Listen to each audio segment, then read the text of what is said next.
behind you a poster of you with Jamie Lee Curtis, Yeah, who she is. also wrote the forward to your book. She did, and she also appeared in my documentary, John's Ultimate Illusion.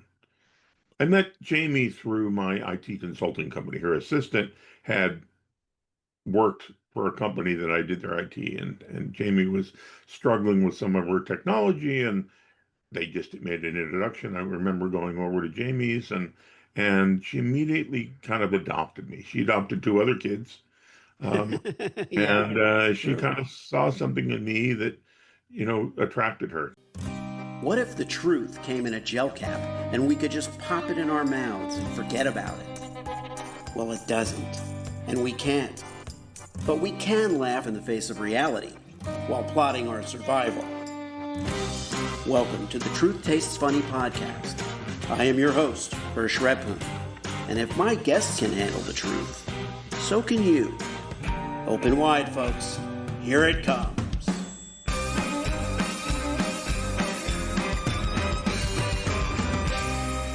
My guest today on Truth Tastes Funny is John Kippen.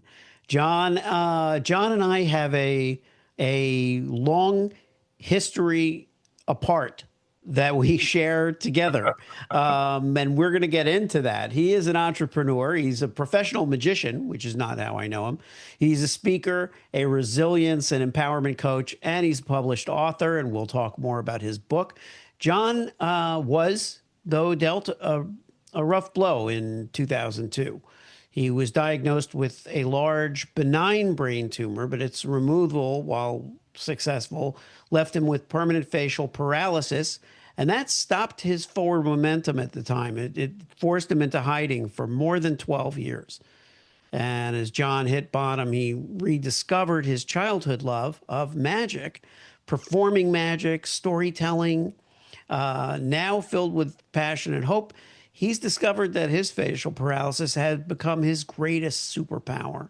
And he wants you to find yours. His new mindset gave him the strength to live life with joy and become a sought after resilience coach and an empowerment coach who uses the lessons and tricks he learned overcoming his adversity to inspire and assist his clients, help them get out of their own way and live their best lives. He's got two mottos. One is being different is your superpower, and the other is feed your heart with your art. And I welcome you, John Kippen, to Truth Tastes Funny. Thank you. You did a great job. See you later. Bye. And that's it. And I was going to say, yeah, and you can find John at johnkippen.com. Thanks so much, John, for coming on the show. It was the Well, easiest podcast I've ever recorded. isn't it easy? It's easy. It's easy when you're in good hands. But I do want to share with the audience a little of our shared background, which comes in the form of the production and post world. Myself coming into it through PR that I was doing for many years, and you with IT, and that lets us share a little bit about your background. What was your IT? You still have an IT firm, I but do. give us a little insight. Um, I was fortunate to grow up in an upper middle class household where they sent me to a expensive private school through my elementary and high school years, and they invested in computers in the 70s and the 80s. And so I got to be hands-on. I wasn't scared of them. I embraced them because I'm a creative problem solver. So I love the challenge of learning how to use these computer systems. So when I got to college, um, I was hired to run a state-of-the-art computer lab, and I started teaching teachers, students, staff how to use these new computer systems, mostly Macs. Yeah. And then I was doing a playwright festival, and a woman who is the lighting designer, her day job, she worked for a commercial production company called Harmony Pictures in Burbank. And you smile because you know of Harmony Pictures. Yes. Yeah. And they hired me as their IT guy. And I was honest. If I didn't know how to do something, I would tell them, hey, I don't know how to do that, but next time I'm here, I'll have figured it out. And Yeah. that's really what sold my services. Yeah, and and I would say that you're still a creative problem solver. Oh, of And course. those skills are still, of immense value to you and your clients. I Most of the audience probably doesn't know this, that I was in-house at Harmony Pictures in their New York office. Um, and my job was representing directors of TV commercials, but also that is where I kind of cut my teeth a little bit in terms of PR for that industry. So Mhm. I, like you, kind of found a niche for that industry that there was nobody at the time really. This was for me in the 90s. There was nobody in the mid 90s really doing PR for the commercial production and post world. So I started it there in New York. So we know a lot of the same people. Now, when your life changed in 2002, you didn't immediately uh, bounce back from that, which makes sense because it's like something happened to you. You didn't automatically recover, but but walk us through like some of those days and what was going on after the benign tumor was removed. Well, let's go back a little bit. Yeah. Waking up after surgery. It was a 14-hour surgery. I woke up in surgical recovery, um, fighting to get conscious. It felt like I was 20 meters deep in pool. And finally, as I came to, my dad was sitting on the edge of the bed holding my hand and smiling ear to ear. But I looked around and I didn't see my mom. So I wear glasses. So I asked for my glasses. And the first thing I noticed when I put my glasses on, I'm like, wait a minute, my head's bandaged. So I've got to figure out how to get my glasses to stay on. And then I looked across the room and I saw my mom, and the face she had was one of horror. Like, what the hell did they do to my poor son's face? Oh, yeah. In retrospect, thinking through my life and thinking through the trauma and the adversity, I think that was the first step. That was the first time where I didn't consciously understand it, but emotionally understood that if my mom, who was supposed to love me unconditionally, had a problem looking at my face, what were strangers, what were other people that I knew going to think? Yeah. And I wonder also, because for some reason I thought of my own mom and how would she respond versus how my dad might respond. And I kind of imagine the same scene, but not because my mom would be judging me, but because she would be so almost empathetic to what she felt I was going to experience. Uh, but nonetheless, I would probably have preferred that she would just kind of, suck it up. You And, know, my but what parents were was, attorneys. My parents were attorneys. yeah, my dad was an attorney too. Yeah. My mom was the first public defender in Los Angeles. Wow. Okay. Yeah. And they didn't push law on me. I would go to dinner with them, sit at the dinner table, breakfast table, whatever, and they would be talking law. And I was bored. Yeah. So I did not make the choice to go into law. And they were like, yeah, there are already enough attorneys. We don't need another attorney in the family.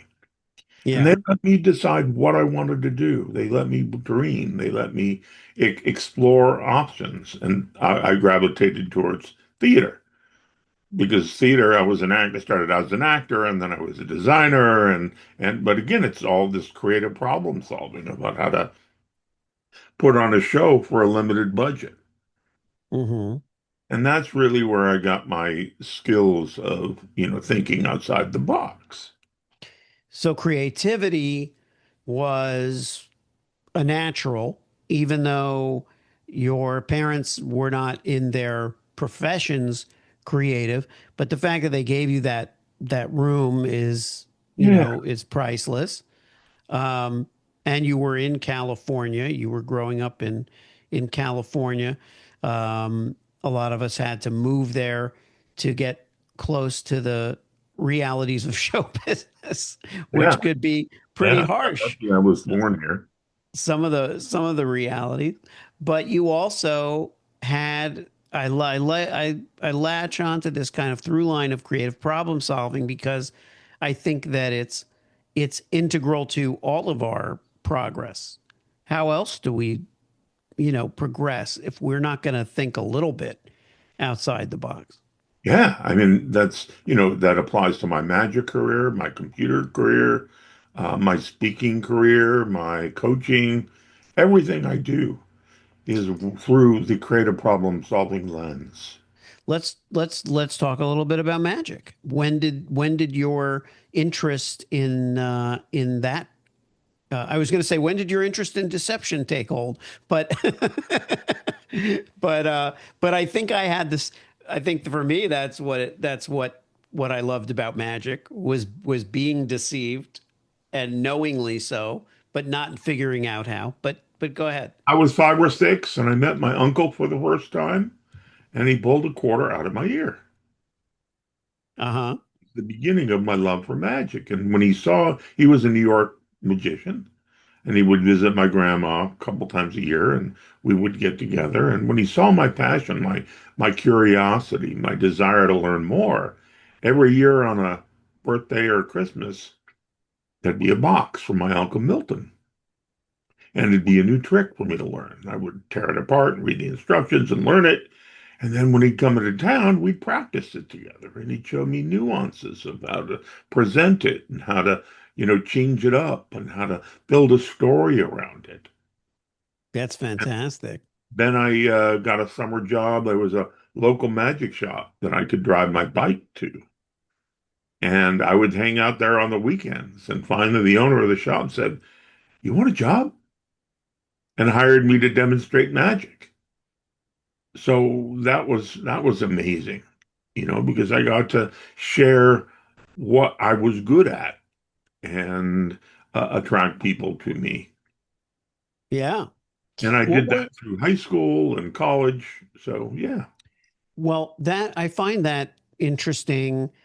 A lot of us have those devices. Like for me, it was humor. I think for me, bringing people to me, uh, getting myself out of difficult situations or bullied situations or things like that. Humor was a great device. Um, I've heard that David Blaine, the magician and kind of performance artist. right. And I knew Dave a little bit when he was starting out, but he always carries a pack of cards with him that it just kind of puts him at ease to have the cards to draw on. Um, Yeah. so that is something that's a comfort device and a icebreaker. But what was school like for you as a younger man? Middle school, high school. What were Middle school, those high school, I experiences? went to a school called Buckley, and it's a private school. I think I had 30 people in my graduating class. Wow. So, Yeah. and I was a lifer, meaning I started kindergarten, went all the way through 12th grade. Same with me. Yeah. So I developed, friendships that were long lasting. I still keep in touch with a dozen or so of my high school and friends, and we get together and just reminisce and support each other. That's fantastic. I There think were a those. lot of celebrities who sent their kids to Buckley. Yeah. So dealing with celebrities was normal for me. Was never intimidated. I remember going to Paul Newman's house and swimming with Paul and Joanne and his kids. I remember being in Frank Wells's house. His son was named Bryant Yeah. when he was VP Warner Brothers for a birthday party, and we're sitting in the living room, and all of a sudden this huge screen comes down from the ceiling, and then the projectionist starts. Man with a golden gun. I saw it before it even hit the theater. Wow. Yeah. That stuff always fascinates me. That lore, and being part of it. But I think the reason it appeals is because it's disarming. It's like if you're not impressed with the glitz and the glam and the big names and all of those things, then you can judge people based on who they are and how they treat one another and what they're like. Um, so Laura Dern you was a good friend of mine in high school, and yeah, she went out and built her amazing career. yeah. So, And I see behind you a poster of you with Jamie Lee Curtis, yeah, who she, also wrote the forward to your book. she did. And she also appeared in my documentary, John's Ultimate Illusion. I met Jamie through my IT consulting company. Her assistant had worked for a company that I did their IT, and Jamie was struggling with some of her technology, and they just made an introduction. I remember going over to Jamie's, and she immediately kind of adopted me. She adopted two other kids, Yeah, and she sure. kind of saw something in me that, attracted her. So we had some amazing conversations. We would sit there and just marvel about the technology and life. And she knew me before and after my surgery. Oh, interesting. Well, that's an interesting segue because um, we were getting into some of that after your surgery. You woke up. Your dad was there. Your mom was there. Your mom was horrified of what did they do to my son? Uh, what? Let's go back to that storyline and find out a little more about what happened then. So this is all in retrospect. You don't really analyze it as it's happening. You look back. Yeah, But fortunately, I had my IT company that I could run from my house. So I didn't really have to deal with going out and meeting people and the fear of being judged for my facial paralysis. yeah, I stopped, I sent other guys, I had people working for me. So I would talk to my clients on the phone, and they really couldn't tell that my face was paralyzed with me on the phone. yeah, But at some point, my life got really lonely, spending so yeah, much time by myself, and I focused heavily on my IT company and building it. yeah. But there'd be So some you clients that I would go and see, some of the celebrities who, the name of my company is JDK Consulting, and it stands for my name, John David Kippen. right. They wanted the man, the myth, and the legend that is John Kippen. That's true, and I don't blame them. So I And would be the yeah, one to go and visit them. And Jamie kind of, saw that I was in a hard place, deciding what I was going to do, how I was going to move forward in my life. Magic is what saved my life. now how Um, did I, that come up again for you? I was so bored. I was so unhappy that I decided to join the Magic Castle, which is a private club for their members and guests in Hollywood, California. And I auditioned to become a member, and I passed the first time. And then I would kind of lurk and watch other magicians, and I'd have a deck of cards, and I'd have one or two tricks. And I'd just do a trick here and there. And then as I started doing more and more and seeing the reactions of, hey, this guy's pretty good, I developed my own 20 or to 30-minute act. And I would sit down at a table that would have green felt on it, and I would perform. But audiences would, come to the table. They were dressed up. You have to wear a coat and tie, and women have to wear really fancy clothes. But they were distracted by my face because they didn't understand it. Yeah, did he have a Bell's palsy? Did he have a stroke? I wonder why. And it distracted them from enjoying the experience of me performing magic and my storytelling. So I decided to change my opening, and I would say, "Hi guys, my name is John. I've been doing magic all my life. But in 2002, I had a brain tumor. And when they cut out and got the brain tumor, they traumatized my facial nerve, hence the paralyzed face. But something happened to me on that operating room table. I'm not sure what it was because, of course, I was unconscious. All I know is I recovered. I realized, well, I had acquired some new skills. And then I pause. And I wait for the audience to get on the edge of their seat, wanting to know what possible skills I could have acquired by having brain surgery. Yeah. And I look to my right and my left, and I lean in and whisper in a loud voice, guys, I am able to visualize people's thoughts. And now that was the first time where I turned my mess into my superpower. Yeah, which is great because you did exactly what you had done for people your whole life, creative problem solve, and you thought, okay, what do I what, and this is what I teach and share with my selling the truth concept is that you have only the truth to work with, and you took that and you took the reality and you said, well, how can I make it? What I really want to do is entertain these people, give them some drama and some reward.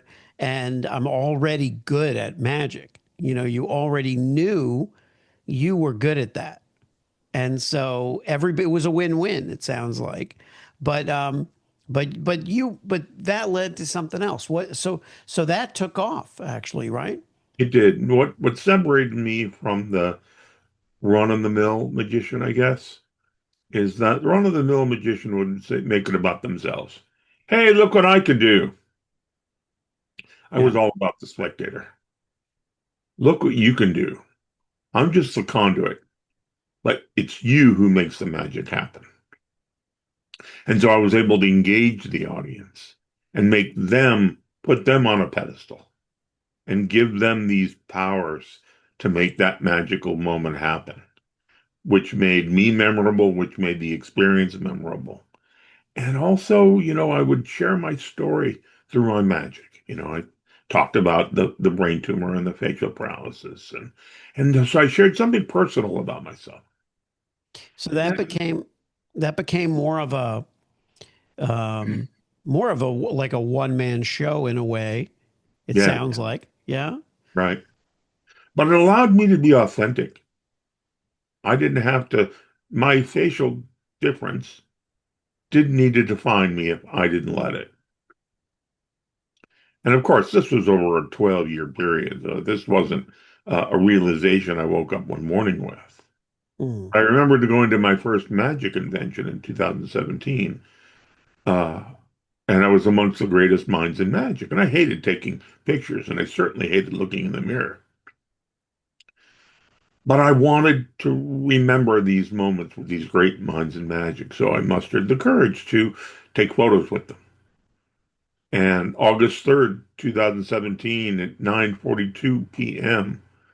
was the moment I took that first photo with Wow. a Vegas, very accessible Vegas magician. So as I got home after the week of taking photos, I uploaded them to the computer, and it dawned on me if these great minds in magic had no trouble taking a picture of me, what was my hang up? What was my problem? And that really made me understand that, again, my facial paralysis didn't need to define me. And that's when I coined the phrase being different is your superpower. You Yeah. show up as yourself, you show up authentic, and you learn to love yourself again, not up here in your head, but in your heart, in that pit of your stomach, where you accept yourself, good, bad, different, doesn't matter. You show up as who you are. You can't help attract people to that. Yeah. There's something very engaging of a person. You just be yourself. Yeah. And that's really what allowed me to heal. That's amazing because you it just keeps coming back to this idea of, you know, so many of us hide just just for any number of reasons. Could be any reason that we hide, or we don't think we're good enough, or we assume we're going to lose, or we assume we can't compete, or we assume we're the smallest person in the room or the smallest mind in the room. Sometimes I think, like me being a small kid, I think that was a little bit of this little kid syndrome that I had, where I just felt like the littlest kid in the room, even as an adult, you know? And it was subconscious. It wasn't like I went into that room feeling small, but I was, you Yeah. know.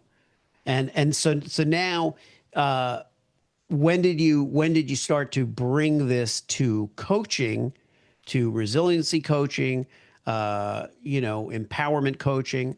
When did that take shape? So I was at the castle one night, and there was this woman who was walking down the hallway, and she was dressed in all baggy black clothes with a hat that reminded me of a witch's hat. And as she approached, I said, "Hi, how are you?" And she stopped, and she gave me this look that said, "Just leave me the heck alone," and continued walking downstairs to catch up with the rest of her friends. Well, I ignored her plea to leave her alone, and I followed her and I caught up with her friends. And I said, "Guys, you having a good time?" And they're like, "Oh, yeah, this is amazing." I said, "Yeah, but have you seen any really good close-up magic?" And they shrugged their shoulders. And I said, "Come on, let's go." And I took them over to this green felted table in the corner, 6 chairs. And they sat down, and I put Darren to my right. And I made every magical moment about Darren because my goal for that 30 minutes was to get Darren to smile, period. I knew that she really didn't want to be there. She was hiding from something, had no idea what it was, but I wanted her to have a good time. So that became my goal. So I focused everything, every piece of magic on her.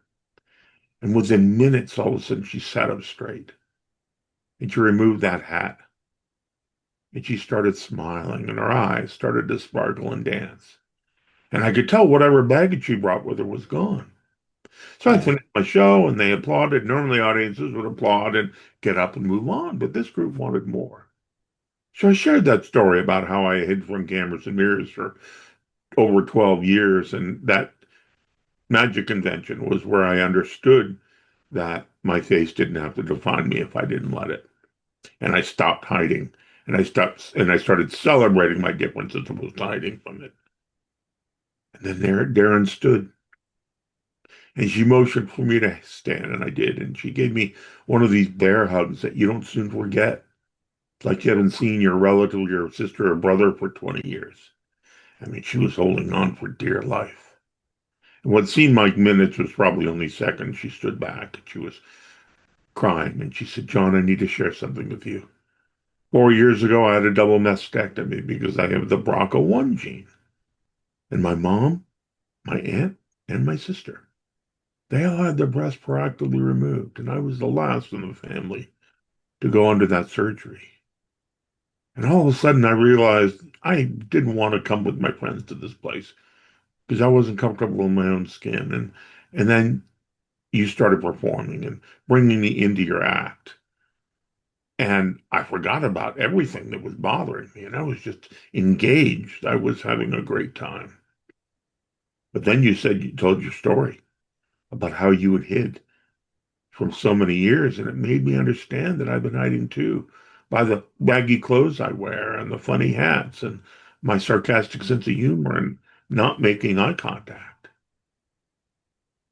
And she said, you just shaved 4 years off of my journey of hiding. And she made a promise to herself, with her friends and I as witnesses, that that would be the last night she would hide. Well, I fell back on my chair with goosebumps. I had Yeah. no intention of touching someone so deeply on such a human, personal level by being authentic, just being honest about my journey.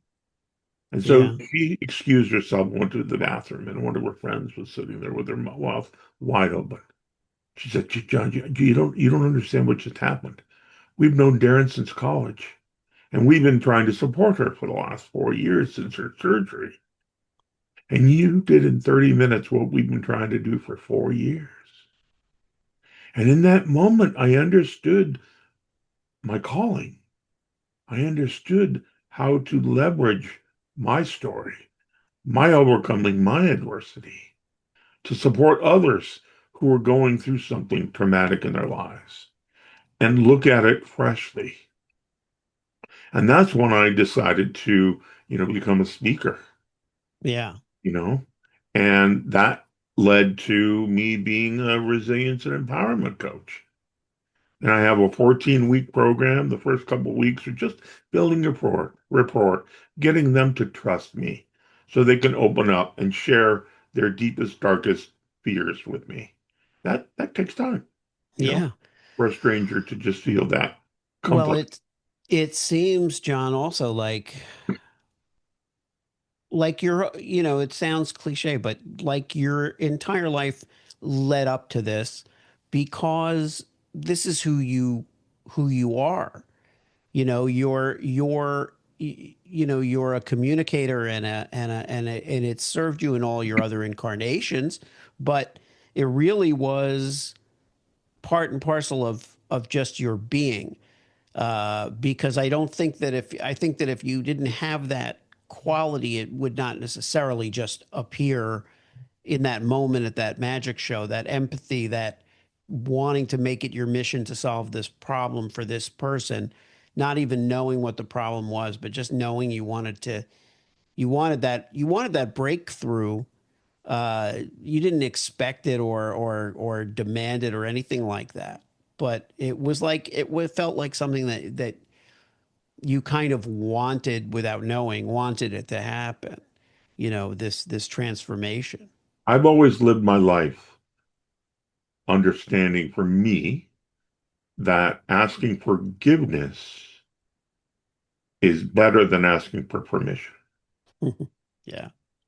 And yes, that has bit me in the butt a couple times, but it's given me some of the most amazing opportunities I would never have had if I didn't just go out and do things as opposed to ask if I could. Yeah. I became a connoisseur of smiles. Why? Because my smile had disappeared. My smile was distorted. So I love to make people smile. And so that's really what my mission was, is to get people to smile and get out of their own way and enjoy the journey. It's not the destination that brings you joy. It's the journey. It's the people you meet along the way, the triumphs you have along the way, the fails that turn into opportunities to try something new, to take a Yeah. step outside of your comfort zone and just be yourself and be creative and that's really what I'm all about, is empowering people to just go out and do it. Like Nike says, just do it. Yeah. Yeah.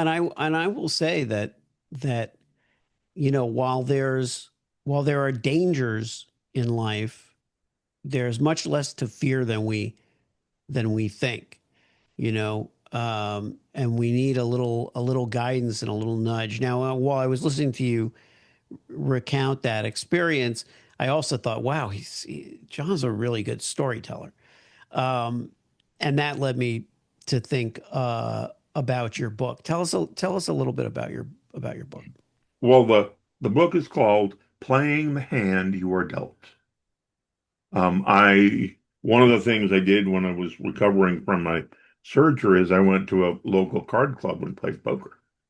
Because at a poker Oh, table, no one cares what I look like. They just wanted my money. yeah, yeah, But I started to establish friendships with degenerate gamblers. And that's not who I wanted my circle of friends to be.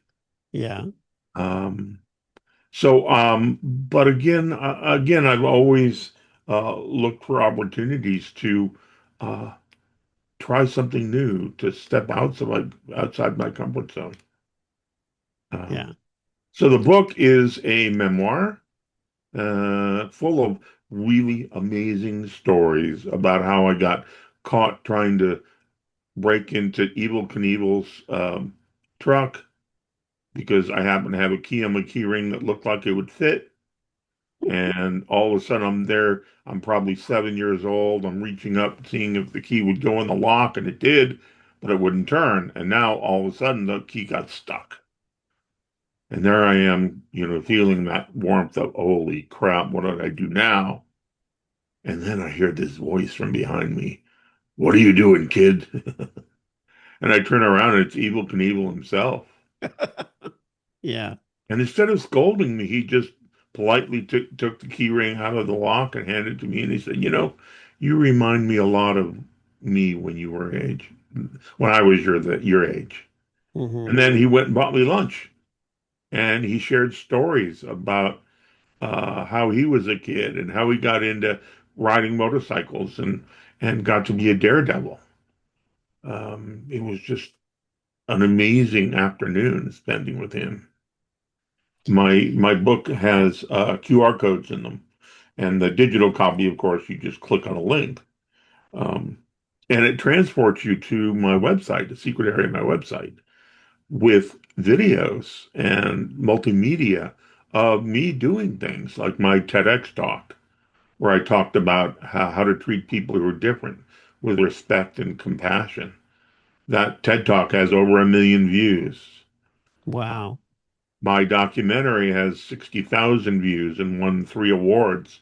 The picture you were referring to that's on a poster behind me was a picture of Jamie Lee and I at the award ceremony where she asked the producers if she could give me the Best Documentary Award. Um, Oh, that's great. the book has quotes throughout it, inspiring quotes that inspired me. And I decided to create an appendix with just all the quotes. Reading the book, and you're like, oh, I like that quote. And then you're like, damn, what was it? What page was it? You just go to the appendix, and there are all the quotes listed out for you. Um, Wow.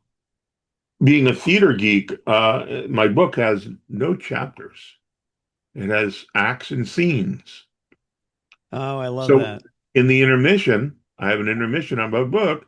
I teach everyone how to do a magic trick. And the Well, I magic was trick will help you in your everyday life. It's a way. clearly Mhm. clearly, John, sorry to interrupt you. Clearly, uh, I was on point with this sense of you, real because I didn't know about all of those wonderful things, and we're coming to the conclusion of our interview, and it's first of all, it's been great. I mean, I'm going to give you a little more time to share some final thoughts, but I think you also have a gift for the audience. I do. And I'll give you the link momentarily. So, why I became a coach, people ask me that, and I got certified as under Jay Shetty. And I needed to find my niche. I didn't want to be a fitness coach. I didn't want to be a nutrition coach. And life coach didn't say anything.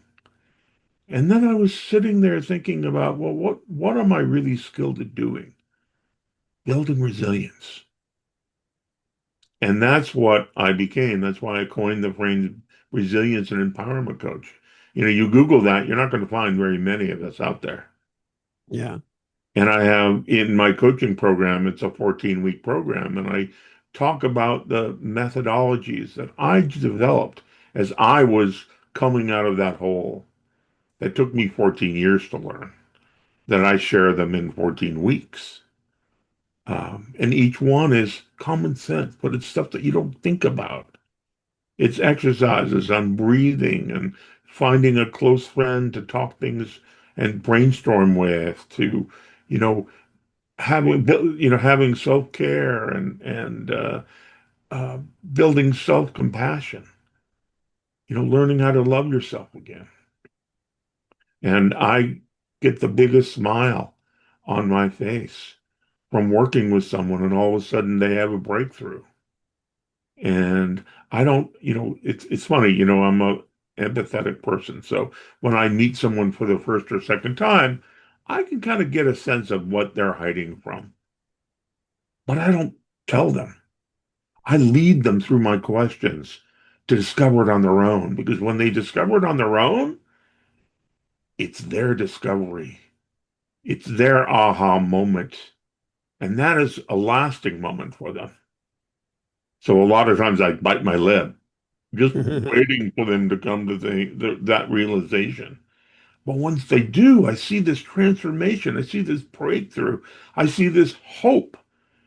As adults, we don't dream anymore. As kids, we dream, but as adults, we stop dreaming because we get comfortable. We get a life, we get a career, we have a family, and we stop dreaming.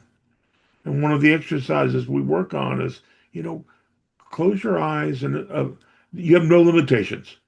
Who do you want to be? What do you want to do? And let's talk about how you make those dreams come true. Whether or not you're super uber religious or you're not, what's the meaning of life for me? The meaning of life is to fill as many days of my life living it with every moment with joy. And joy isn't selfish. Finding joy is the feeling you get when you help somebody else. Because whatever you give someone, you get tenfold back in feeling like, wow, I just changed a life. And that is the meaning of life for me. That's wonderful. That's beautiful. I would typically end an interview there, because I gave you the last word. But how about that link? Because I have a feeling that people listening are going to want to get your book. I know I do. So JohnKippen.com/free gift. free gift. John Kippen with 2Ps.com. John, John Kippen, KIPPEN.com/free gift. And get that book. Get that book because uh, I think that the message, messaging is my thing.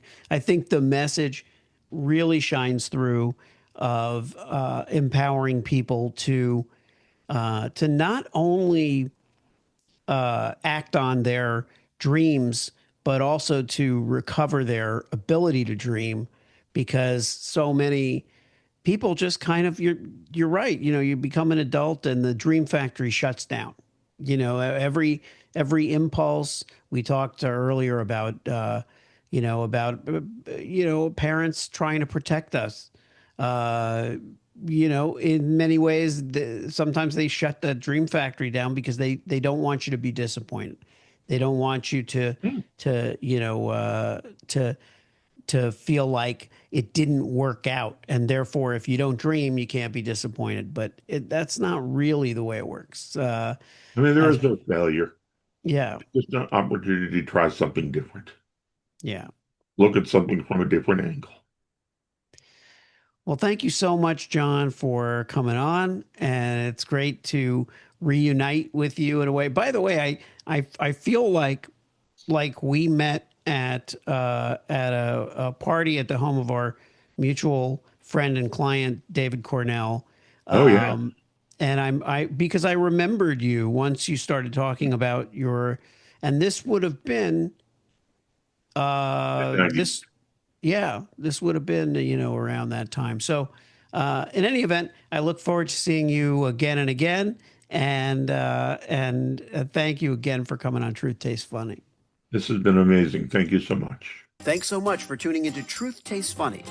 If you enjoyed the experience, please leave a 5-star review and share this podcast with your friends.